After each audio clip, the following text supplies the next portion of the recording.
Chapter 18. An Adventure on the Tory Road. "Anne," said Davy, sitting up in bed and propping his chin on his hands. "Anne, where is sleep? People go to sleep every night, and of course I know it's the place where I do the things I dream, but I want to know where it is, and how I get there and back without knowing anything about it, and in my nightie, too. Where is it?" Anne was kneeling at the west gable window, watching the sunset sky that was like a great flower with petals of crocus and a heart of fiery yellow. She turned her head at Davy's question and answered dreamily, "Over the mountains of the moon, down the valley of the shadow." Paul Irving would have known the meaning of this, or made a meaning out of it for himself if he didn't, but practical Davy, who, as Anne often despairingly remarked, hadn't a particle of imagination, was only puzzled and disgusted. "Anne, I believe you're just talking nonsense." "Of course I was, dear boy. Don't you know that it is only very foolish folk who talk sense all the time?" "Well, I think you might give a sensible answer when I ask a sensible question," said Davy in an injured tone. "Oh, you are too little to understand," said Anne. But she felt rather ashamed of saying it, for had she not, in keen remembrance of many similar snubs administered in her own early years, solemnly vowed that she would never tell any child it was too little to understand? Yet here she was doing it. So wide sometimes is the gulf between theory and practice. "Well, I'm doing my best to grow," said Davy, "but it's a thing you can't hurry much. If Marilla wasn't so stingy with her jam, I believe I'd grow a lot faster." "Marilla is not stingy, Davy," said Anne severely. "It is very ungrateful of you to say such a thing." "There's another word that means the same thing and sounds a lot better, but I don't just remember it," said Davy, frowning intently. "I heard Marilla say she was it herself the other day."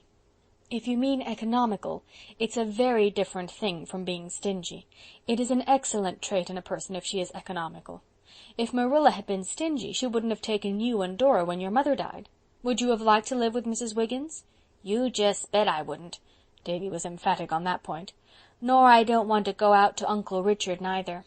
I'd far rather live here, even if Marilla is that long-tailed word when it comes to jam, 'cause you're here, Anne. Say, Anne, won't you tell me a story 'fore I go to sleep?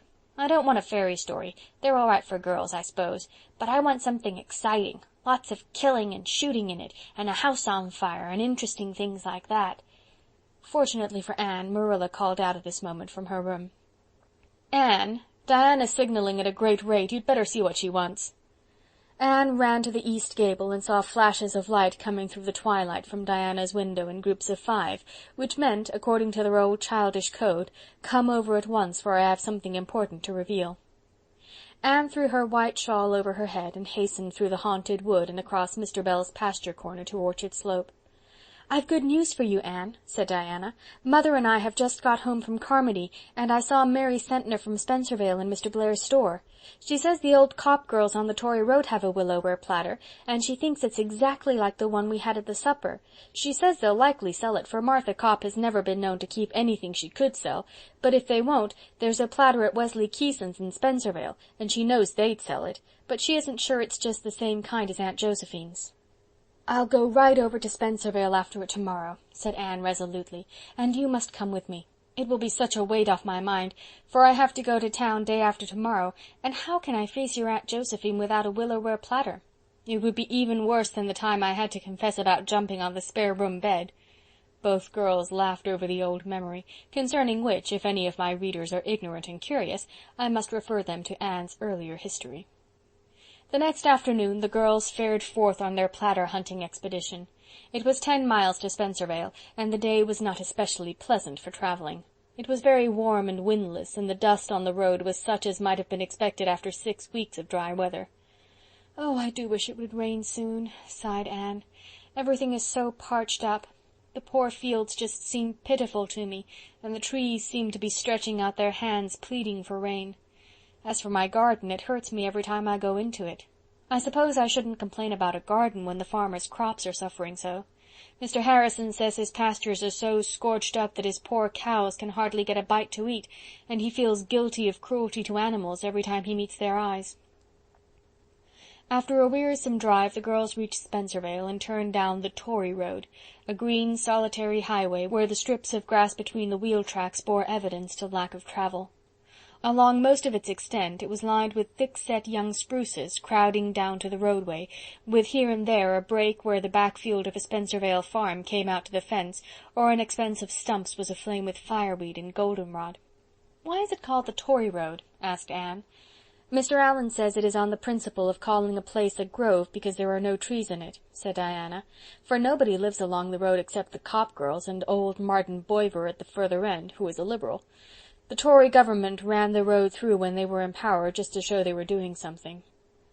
Diana's father was a Liberal, for which reason she and Anne never discussed politics. Green Gables folk had always been Conservatives.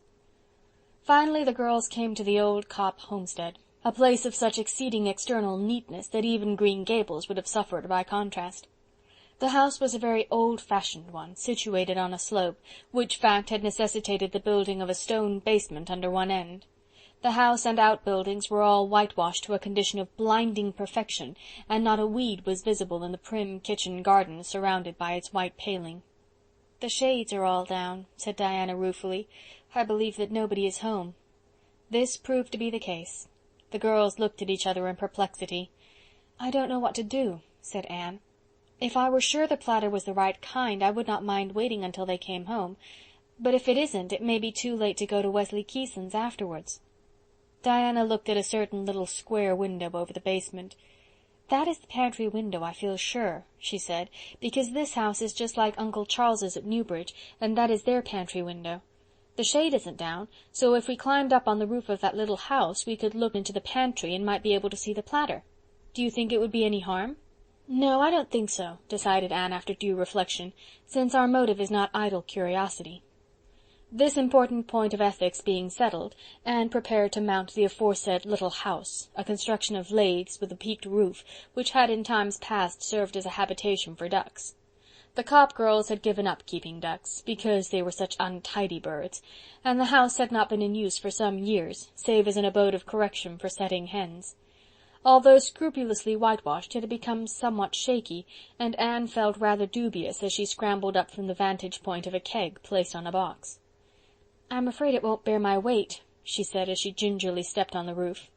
"Lean on the window-sill," advised Diana, and Anne accordingly leaned. Much to her delight, she saw as she peered through the pane a willow-ware platter, exactly such as she was in quest of, on the shelf in front of the window. So much she saw before the catastrophe came. In her joy, Anne forgot the precarious nature of her footing, incautiously ceased to lean on the window-sill, gave an impulsive little hop of pleasure, and the next moment she had crashed through the roof up to her armpits, and there she hung, quite unable to extricate herself. Diana dashed into the duck-house, and seizing her unfortunate friend by the waist, tried to draw her down. "Ow! Don't!" shrieked poor Anne. "There are some long splinters sticking into me. See if you can put something under my feet, and then perhaps I can draw myself up." Diana hastily dragged in the previously mentioned keg, and Anne found that it was just sufficiently high to furnish a secure resting place for her feet, but she could not release herself. "Could I pull you out if I crawled up?" suggested Diana. Anne shook her head hopelessly. "No, the splinters hurt too badly. If you can find an axe you might chop me out, though. Oh dear, I do really begin to believe that I was born under an ill-omened star." Diana searched faithfully, but no axe was to be found. "I'll have to go for help," she said, returning to the prisoner. "No, indeed you won't," said Anne vehemently. "If you do, the story of this will get out everywhere, and I shall be ashamed to show my face. No, we must just wait until the Copp girls come home and bind them to secrecy. They'll know where the axe is and get me out. I'm not uncomfortable as long as I keep perfectly still. Not uncomfortable in body, I mean. I wonder what the Copp girls value this house at. I shall have to pay for the damage I've done, but I wouldn't mind that if I were only sure they would understand my motive in peeping in at their pantry window. My sole comfort is that the platter is just the kind I want, and if Miss Copp will only sell it to me, I shall be resigned to what has happened." "What if the Copp girls don't come home until after night, or till tomorrow?" suggested Diana. "If they're not back by sunset, you'll have to go for other assistance, I suppose," said Anne reluctantly, "but you mustn't go until you really have to. Oh dear, this is a dreadful predicament. I wouldn't mind my misfortunes so much if they were romantic, as Mrs. Morgan's heroines always are, but they are always just simply ridiculous. Fancy what the Copp girls will think when they drive into their yard and see a girl's head and shoulders sticking up out of the roof of one of their outhouses. Listen, is that a wagon? No, Diana, I believe it is thunder." Thunder it was undoubtedly, and Diana, having made a hasty pilgrimage around the house, returned to announce that a very black cloud was rising rapidly in the northwest. "I believe we're going to have a heavy thunder shower," she exclaimed in dismay. "Oh, Anne, what will we do?" "We must prepare for it," said Anne tranquilly. A thunderstorm seemed a trifle in comparison with what had already happened. "You'd better drive the horse and buggy into that open shed. Fortunately, my parasol is in the buggy. Here, take my hat with you. Marilla told me I was a goose to put on my best hat to come to the Tory road, and she was right, as she always is." Diana untied the pony and drove into the shed, just as the first heavy drops of rain fell. There she sat and watched the resulting downpour, which was so thick and heavy that she could hardly see Anne through it, holding the parasol bravely over her bare head.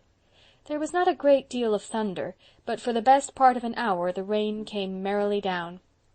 Occasionally Anne slanted back her parasol and waved an encouraging hand to her friend, but conversation at that distance was quite out of the question. Finally the rain ceased, the sun came out, and Diana ventured across the puddles of the yard. "Did you get very wet?" she asked anxiously. "Oh, no," returned Anne cheerfully. "My head and shoulders are quite dry, and my skirt is only a little damp where the rain beat through the lathes. Don't pity me, Diana, for I haven't minded it at all. I kept thinking how much good the rain will do, and how glad my garden must be for it, and imagining what the flowers and buds would think when the drops began to fall. I imagined out a most interesting dialogue between the asters and the sweet peas and the wild canaries and the lilac bush and the guardian spirit of the garden. When I go home I mean to write it down. I wish I had a pencil and paper to do it now, because I dare say I'll forget the best parts before I reach home." Diana the faithful had a pencil and discovered a sheet of wrapping paper in the box of the buggy. Anne folded up her dripping parasol, put on her hat, spread the wrapping paper on a shingle Diana handed up, and wrote out her garden idyll under conditions that could hardly be considered as favourable to literature. Nevertheless, the result was quite pretty, and Diana was enraptured when Anne read it to her. "Oh, Anne, it's sweet, just sweet. Do send it to the Canadian woman." Anne shook her head. "Oh, no, it wouldn't be suitable at all. There's no plot in it, you see. It's just a string of fancies. I like writing such things, but of course nothing of the sort would ever do for publication, for editors insist on plots, so Priscilla says. Oh, there's Miss Sarah Copp now. Please, Diana, go and explain." Miss Sarah Copp was a small person, garbed in shabby black, with a hat chosen less for vain adornment than for qualities that would wear well. She looked as amazed as might be expected on seeing the curious tableau in her yard, but when she heard Diana's explanation she was all sympathy. She hurriedly unlocked the back door, produced the axe, and with a few skilful blows set Anne free. The latter, somewhat tired and stiff, ducked down into the interior of her prison and thankfully emerged into liberty once more. "Miss Copp," she said earnestly, "I assure you I looked into your pantry window only to discover if you had a willow-ware platter. I didn't see anything else. I didn't look for anything else." "Bless you, that's all right," said Miss Sarah amiably. "You needn't worry, there's no harm done. Thank goodness we Copps keep our pantries presentable at all times and don't care who sees into them. As for that old duck house, I'm glad it's smashed, for maybe now Martha will agree to having it taken down. She never would before, for fear it might come in handy sometime, and I've had to whitewash it every spring. But you might as well argue with a post as with Martha. She went to town today. I drove her to the station. And you want to buy my platter? Well, what will you give for it?" $20, said Anne, who was never meant to match business wits with a Copp, or she would not have offered her price at the start. "Well, I'll see," said Miss Sarah cautiously. "That platter is mine, fortunately, or I'd never dare to sell it when Martha wasn't here. As it is, I dare say she'll raise a fuss. Martha's the boss of this establishment, I can tell you. I'm getting awful tired of living under another woman's thumb. But come in, come in. You must be real tired and hungry. I'll do the best I can for you in the way of tea, but I warn you not to expect anything but bread and butter and some cowcumbers. Martha locked up all the cake and cheese and preserves afore she went. She always does, because she says I'm too extravagant with them if company comes."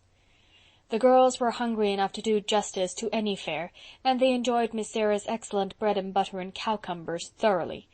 When the meal was over, Miss Sarah said, "I don't know as I mind selling the platter, but it's worth $25. It's a very old platter." Diana gave Anne's foot a gentle kick under the table, meaning, "Don't agree. She'll let it go for 20 if you hold out." But Anne was not minded to take any chances in regard to that precious platter. She promptly agreed to give 25, and Miss Sarah looked as if she felt sorry she hadn't asked for 30. "Well, I guess you may have it. I want all the money I can scare up just now. The fact is," Miss Sarah threw up her head importantly with a proud flush on her thin cheeks, "I'm going to be married to Luther Wallace. He wanted me 20 years ago. I liked him real well, but he was poor then, and father packed him off. I suppose I shouldn't have let him go so meek, but I was timid and frightened of father. Besides, I didn't know men were so skurse." When the girls were safely away, Diana driving and Anne holding the coveted platter carefully on her lap, the green, rain-freshened solitudes of the Tory road were enlivened by ripples of girlish laughter. "I'll amuse your Aunt Josephine with the strange, eventful history of this afternoon when I go to town tomorrow. We've had a rather trying time, but it's over now. I've got the platter, and that rain has laid the dust beautifully, so all's well that ends well." "We're not home yet," said Diana rather pessimistically, "and there's no telling what may happen before we are. You're such a girl to have adventures, Anne." "Having adventures comes natural to some people," said Anne serenely. "You just have a gift for them, or you haven't." End of chapter 18.